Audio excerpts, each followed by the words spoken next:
আসসালামু আলাইকুম। আজকে আপনাদের দেখাবো আমরা কিভাবে আমাদের খেতে ধানগুলো লাগাই। আমাদের আগামীকাল যে কেল দেওয়া ছিল, আমরা আগামীকাল সব জমি লাগাইতে পারি না, তার জন্য আমরা 2 থেকে 4টা লাইন বাকি আসছিল। আজকে আমরা এই লাইনগুলো লাগাবো, তার জন্য আজকে আপনাদের দেখাবো। আমি আসি পড়েছি দুপুরের সময় আমাদের খেতে আসার পরে আমাদের কেলগুলো লাগানো হচ্ছে। আমাদের দেখতে পাই কেল বলে জমিটা ছিল 6 কাঠা, আমাদের 30% বললে 5-6 শতাংশ, 1 কাঠা 30% জমিন, 6 কাঠা জমিন আমাদের টোটালি আগামীকাল থেকে 2 দিনে আমাদের লাগানো শেষ। আপনাদেরকে দেখানো পাইনি জ্বালা কিভাবে তোলা হয়েছে। এরপরে আমাদের যে বাকি ক্ষেতগুলো আছে এইসব আপনাদেরকে পরিপূর্ণভাবে দেখাবো আমরা কিভাবে জ্বালাগুলা তুলি।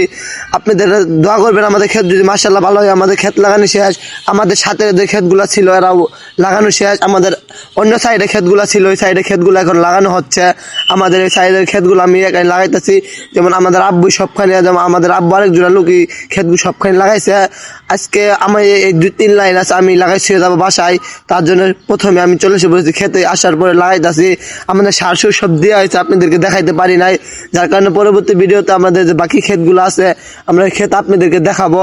আপাতত আমাদের এই ক্ষেতগুলো লাগাইতে হয়। আমাদের কিনা জ্বালা, আমাদের ফেলানি জ্বালাগুলো এখনো তোলা ধরি নেই। আমাদের কিনা জ্বালা আমাদের একটু দূর থেকে কিনা হয়েছে, তাই জন্য আমি যাইতে পারি না। আমাদের আব্বু আরেকজন লোকই যায় জ্বালা সবগুলা তুলে আনছে, আমাদের জ্বালা দিয়ে ক্ষেত লাগানো হবে। তার জন্য এখন আমাদের এই কিনা জ্বালা দিয়ে ক্ষেত লাগানো হচ্ছে, আমাদের ধান লাগানো হচ্ছে। আমাদের ক্ষেত লাগানো এখন শেষ, আমাদের এই পাল্লা তোলা শেষ, আরেক 2টা পাল্লা আছে, এই তুললে আমাদের এই ক্ষেত শেষ হইব। তার জন্য প্রথমে আমাদের ক্ষেতগুলো লাগানো শেষ হচ্ছে। আসসালামু আলাইকুম। আমাদের জন্য দোয়া করবেন, অনেকগুলো কথা কইছি, মাফ করে দেবেন।